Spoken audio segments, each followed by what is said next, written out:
How best to sum up James Gunn's Superman? It's aight.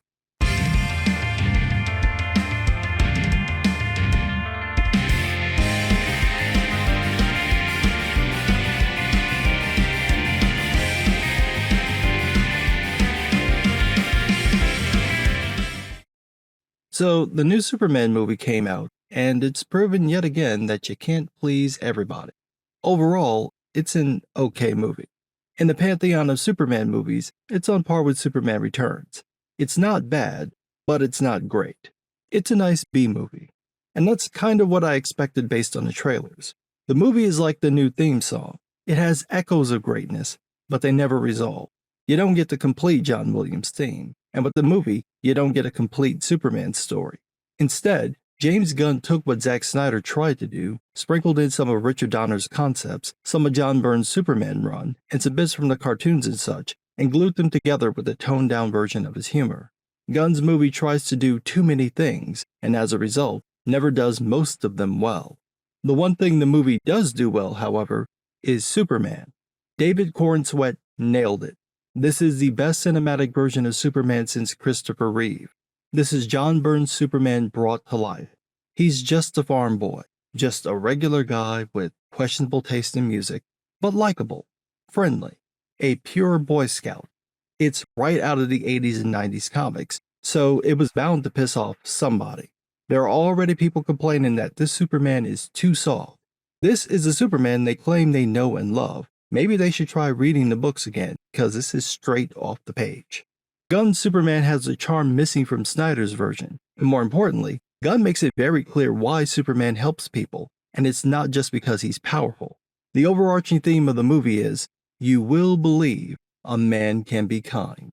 Superman is kind to a fault in a world that's too pragmatic and cynical to take that seriously. He just wants to help people. He doesn't want anyone to die. It's taken to comedic levels in the movie where he saves a squirrel from getting squashed by a kaiju. Every life matters to him, and that's what drives him to interfere in this war in the Middle East. It's clear that the leader of Baravia plans on taking over the country Jahanpur and killing everyone who lives there, but because Baravia is allied with the US, nobody wants to do anything to stop it. They're just going to let it happen, so Superman steps in to stop the war. Now, that's a perfectly fine idea. However, James Gunn fumbles it by not really focusing on the concept for most of the movie. For example, we find out about Superman stopping the war in the opening text block. We don't get to see it. We get more information when Superman lets Lois Mock interview him, which is easily the best scene in the film, and we find out that he really didn't have a plan. He just showed up, told them to stop fighting, snatched the Baravian leader, and threatened him to stop, or else. And that's kind of it. That's as far as it goes. Gunn never really addresses the fallout of what Superman did.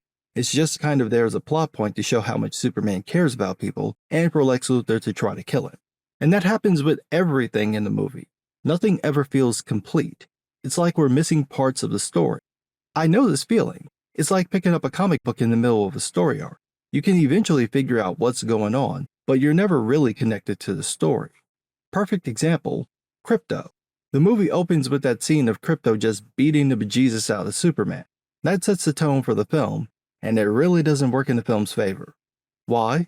Well, because we never get any explanation about the deal with Krypto until the tail end of the movie with a surprise cameo.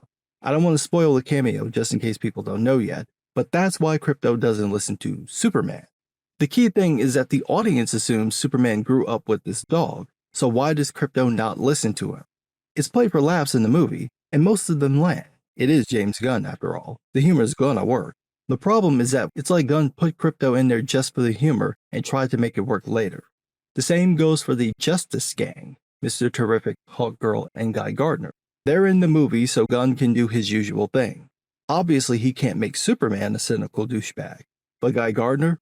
That's actually his character, and Nathan Fillion plays him to perfection. The other two characters are okay, although Hawkgirl barely gets any screen time, but again, they're kind of just there for laughs. Mr. Terrific does play a larger role in the story, but they all feel out of place, like Gunn cut two different movies together. Lex Luthor, however, fits right in. Nicholas Hoult is hands down the best live-action Lex Luthor. His Luthor is actually menacing. He's also a typical comic book villain. so his motivations are petty and not well explained. Again, we gotta wait till the end of the movie to get something to work with, and it ends up being he's jealous. Technically, that is comic book accurate, but after everything Luthor does in the movie, he's the one behind the war, among many other atrocities. It feels trivial. You'd think there'd be more to it than that. That's my main issue with the movie. There are no real stakes. There's no sense of danger, no tension, no real threat. Part of that is the humor. Gunn did tone it down from his usual style, but it still sucks some of the gravitas from the movie. We're meant to care that people will die if the Baravian leader invades their country, but it's surrounded by jokes about Lois's relationship with Superman, Jimmy's hot, clingy ex-girlfriend, and the Justice Gang bantering about their name. Every potentially tense moment gets broken up by a joke. All of them. In fairness, the jokes do work, but they also make it feel like the audience should never take anything seriously. The other part is that Gunn juggles too many ideas in one movie. He's trying to reboot Superman, set up the Justice League, tap into nostalgia, create a CGI spectacle, and throw in some real-world commentary. And because he's doing all of this at once, nothing gets fully fleshed out. Take the geopolitical angle that got the mega crowd's panties in a bunch. The central question is whether Superman should interfere in geopolitical situations, and what happens if he does. That's a great question that never gets answered. Actually, it winds up not mattering because the Justice Gang does the same thing later in the film. It winds up just being a plot device for Luthor to get the US government's permission to kill Superman. The idea of what Superman should do when it comes to real-world situations never gets explored outside of that brilliant mock interview with Lois. That's just wasted potential. Then there was a controversy over Gunn's immigrant comment, which barely made a blip in the movie. The main point is that some people fear Superman because he's an alien, despite him trying to help people. It really never goes any further than that. It makes even less sense when we're told that metahumans first appeared 300 years before the film, and no one has a problem with Guy Gardner who has powers given to him by aliens. Why would they fear Superman when they don't have a problem with anybody else with powers? Especially since he's only using his powers to save people. The biggest actual controversy is a change to Superman's Kryptonian parents. This is a major spoiler, so you might want to skip a couple of minutes ahead. Apparently, they sent Superman to conquer Earth. Now, some people think Gunn randomly did this to be edgy. However, Gunn mentioned that he read John Byrne's Man of Steel series. In that series, Superman's mother Laura mentions something about Superman ruling over humans and teaching them the Kryptonian ways. That's probably where Gunn got the idea. It is a major retcon. It's kind of the inverse of what Snyder did in Man of Steel with changing Pa Kent's attitude about Superman saving people. In both cases, Superman just wants to help people, but Gunn handles this better by actually explaining why Superman wants to do this. Superman's parents left him a message. The first half tells him to help the people of Earth.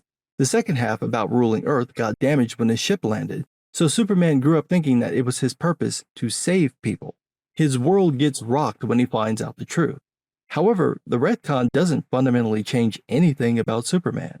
Superman still represents the best of humanity. And because nothing really changes about Superman, I do wonder what was the point of the retcon.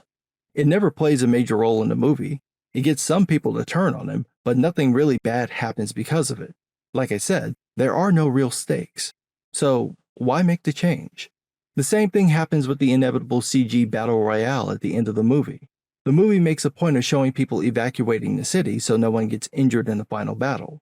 And even with the battle between Superman and Ultraman, it winds up ending on a joke. There are no real consequences or ramifications from the battle, or the various evil deeds done by Luthor to take down Superman. In fairness, that's a very comic book thing to do. Most superhero comics used to end major conflicts like this, but for whatever reason, it just doesn't work in this movie. That doesn't mean the movie is bad. The opening is kind of bad. It just means that the movie lacks any real stakes. Overall, it was a decent B movie. Not the best Superman film, but one of the best Superman portrayals. It's also a good setup for the broader DC universe.